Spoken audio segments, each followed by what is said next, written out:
नमस्कार। चंद्रकांत भाई भट्ट अमेरिका से। मैंने जो हाईली एजुकेटेड लोग आईएएस आईपीएस और दूसरी तरफ वो राजकारण में आए लोग जो अनपढ़ लोग सत्ता में आते हैं, तब ज़्यादातर लोगों को ईमानदारी और ईमानदार लोग पसंद नहीं होते हैं और ज़्यादातर राजकारण में जो गलत काम करने वाले होते हैं वो उसका कितना बेहाल कर देते हैं, फिर भी वो लोग अपनी मंजिल ईमानदारी की छोड़ते नहीं है। ऐसे मैंने 2 आर्टिकल्स आप तक पहुंचाने की कोशिश करता हूं कि ऐसे भी लोग हैं जो अपनी ईमानदारी आज भी नहीं छोड़ते हैं। महाराष्ट्र में तुकाराम मुंडे एक बेहद चर्चित ईमानदार और सख्त स्ट्रिक्ट आईएएस अधिकारी हैं। न कि IES Indian engineering services 2005 batch के आईएएस अधिकारी तुकाराम मुंडे को अपनी कार्यशैली, ईमानदारी और भ्रष्टाचार के खिलाफ कड़े रुख के कारण उसको सिंधम कहा जाता है। तखल्लुस दिया सिंधम। तो वो मूल निवासी हैं, महाराष्ट्र के जालना जिले के एक छोटे से गांव में रहने वाला है और गांवों से आए लोग कितने ईमानदार होते हैं। और उन्होंने काफ़ी संघर्ष के बाद यूपीएससी की परीक्षा पास की और आईएएस अधिकारी बने। और फिर शुरू होती है अपनी ईमानदारी के चलते उन्हें अक्सर राजनेताओं की नाराजगी झेलनी पड़ती और जिसके कारण 21 साल के करियर में उनके 24 से अधिक बार तबादले हो चुके हैं। वे जनता के कामों को लेकर कभी समझौता नहीं करते हैं। नागपुर, नासिक, नई मुंबई में उनके कार्यकाल के दौरान उन्होंने अवैध निर्माणों और भ्रष्टाचार के खिलाफ कड़ी कार्रवाई की थी और अब ये महाराष्ट्र सरकार में secretary disaster management, relief and rehabilitation विभाग में कार्यरत हैं।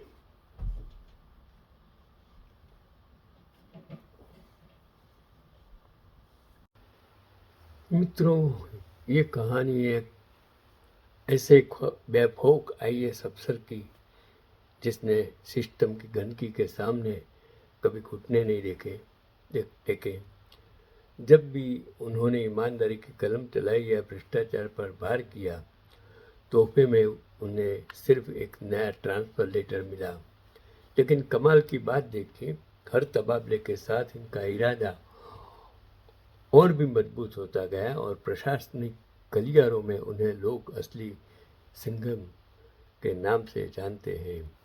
जहां बाकी लोग मलाईदार पोस्टिंग और सेब गेम खेलने के चक्कर में अपनी आत्मा बेच देते हैं, वहां इस अफसर ने साबित किया कि असली ताकत सरकारी बंगले या कुर्सी में नहीं बल्कि इंसान के अटूट सिद्धांतों में होती है। हर नया शहर, हर नया दफ्तर उनके लिए संघर्ष की एक नई जमीन बना और इनके लिए ट्रांसफ़र कोई सजा नहीं बल्कि उनकी बेदाग ईमानदारी का सबसे बड़ा सर्टिफिकेट बन गया। वे आज के युवाओं के लिए एक जिंदा मिसाल हैं कि अगर आप सच के साथ खड़े हैं तो पूरी दुनिया भी खिलाफ हो जाए तब भी जीत आपकी ही होगी।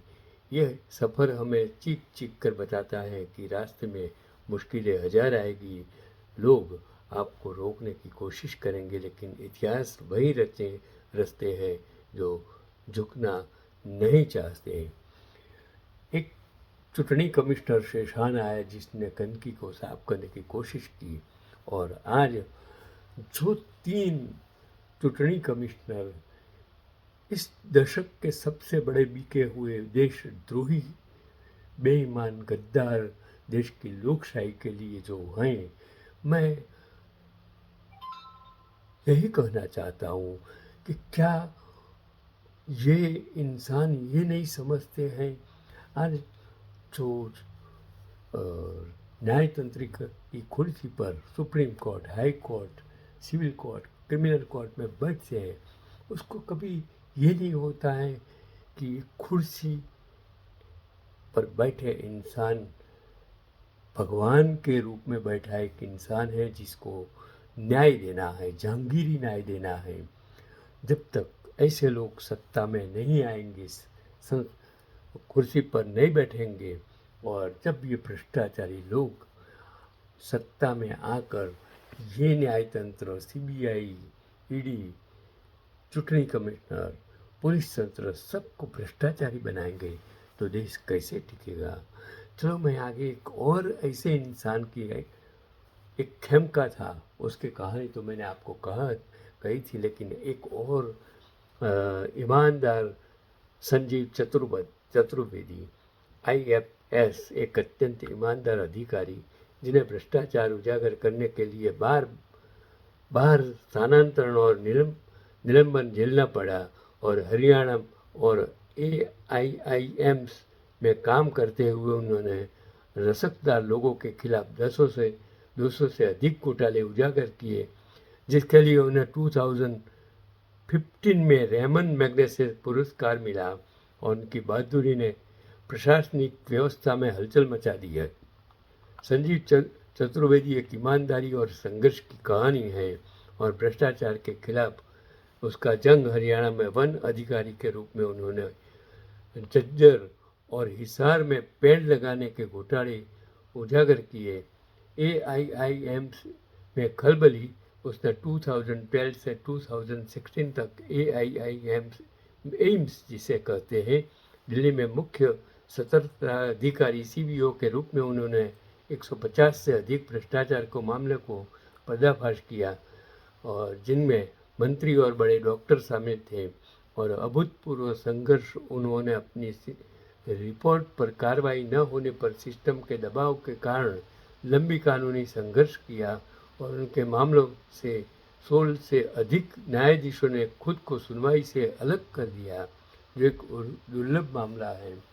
जब न्यायतंत्र में बैठे न्यायाधीश डरने लगेंगे, क्योंकि आज के सत्ता में बैठे लोग कितने हरिन पंड्या, जस्टिस लोया, सिराजुद्दीन, कितने लोगों को आज जड़ से मिटा दिया उसकी जिंदगी, और कितने लोग आज जेलों में सड़ रहे हैं जो ईमानदार हैं। संजीव भट्ट, गुजरात के नामांकित एक ऑफिसर, उसको आज भी जेल में डाल दिया है।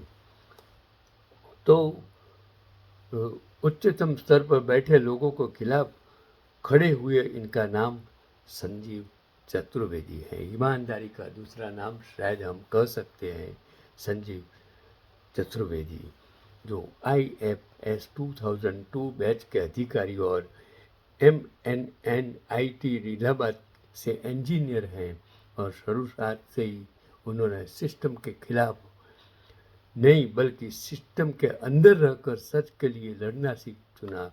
इसलिए जो बड़े बड़े घोटाले उजागर किए, फर्जी पौधारोपण योजनाएं, अवैध पेड़ों की कटाई और सरकारी पैसों का खुला दुरुपयोग, और नतीजा 7 साल में 12 बार ट्रांसफ़र, लेकिन वो रुके नहीं। साल 2012 में उन्हें AIIMs दिल्ली में चीफ विजिलेंस ऑफिसर बनाया गया, और सिर्फ 2 साल में उन्होंने 200 से ज़्यादा भ्रष्टाचार के मामलों की उन्होंने जो सामने लाया वो चौंकाने वाला था। करीब 3750 करोड़ रुपये की अनियमितताएं, अस्पताल के अंदर नकली दवाइयों की बिक्री, और हर स्तर पर फैला भ्रष्टाचार, और CBI तक को बड़े अधिकारियों के खिलाफ केस दर्ज करने पड़े, लेकिन फिर भी वही हुआ जो अक्सर होता है। अगस्त 2014 में उन्हें एम्स से हटा दिया गया। जिस स्वास्थ्य मंत्री के समय में ट्रांसफ़र हुआ वे बाद में सत्तारूढ़ पार्टी के अध्यक्ष बने, और सत्तारूढ़ पार्टी के अध्यक्ष 2014 के बाद जो सत्ता में आए वो सत्तारूढ़ पार्टी के ये अध्यक्ष बनते हैं। तो आप सोच सकते हैं कि भारत की राजनीति कितने निम्न स्तर गिर चुकी है। और साल 2014-15 में रेमन मैग्नेसे अवार्ड मिला, जो एशिया का सबसे प्रतिष्ठित सम्मान माना जाता है, उन्होंने पूरा पुरस्कार पैसा ये एम्स के गरीब मरीजों के इलाज के लिए दान कर दिए, लेकिन एम्स ने उनका चेक वापस कर दिया। तब से लेकर अब तक करीब 9 साल से वो नॉन फील्ड पोस्टिंग में हैं। उनके मामलों की सुनवाई से 16 जज खुद को अलग कर चुके हैं। आज हालत यह है कि देश की कोई भी सरकार उन्हें अपने राज्य में पोस्टिंग देना नहीं चाहती, और शायद यही सबसे बड़ा सबूत है कि वो अपना काम सही तरीके से कर रहे थे, क्योंकि इन सिस्टम में जो जितना ईमानदार होता है उसे इतना ही किनारे कर दिया जाता है। ये तो भारत का राजकारण की कम नसीबी है।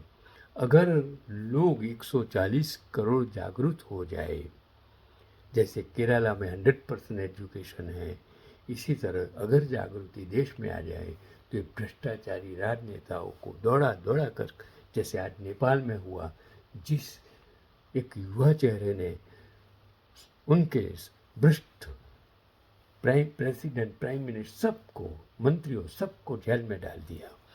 आज एक दिन भारत में ऐसा आएगा कि आज जो 3 दशक गुजरात में और 12 साल भारत में जिस सत्ता में बैठे लोगों ने जितना भी भ्रष्टाचार किया है, MP MLA को खरीदा है, एक दिन ऐसा वक्त आएगा ये सब जेल में जाएंगे। यही वीडियो एक दिन आप देखना, चंद्रकांत भट्ट यही कहता है कि आज का पैगाम भ्रष्टाचार से आपको लड़ना है। इन पदार्थ पार्टी इन लोगों को सिखाना आपका काम है, मेरा काम नहीं है। यही आज का पैगाम।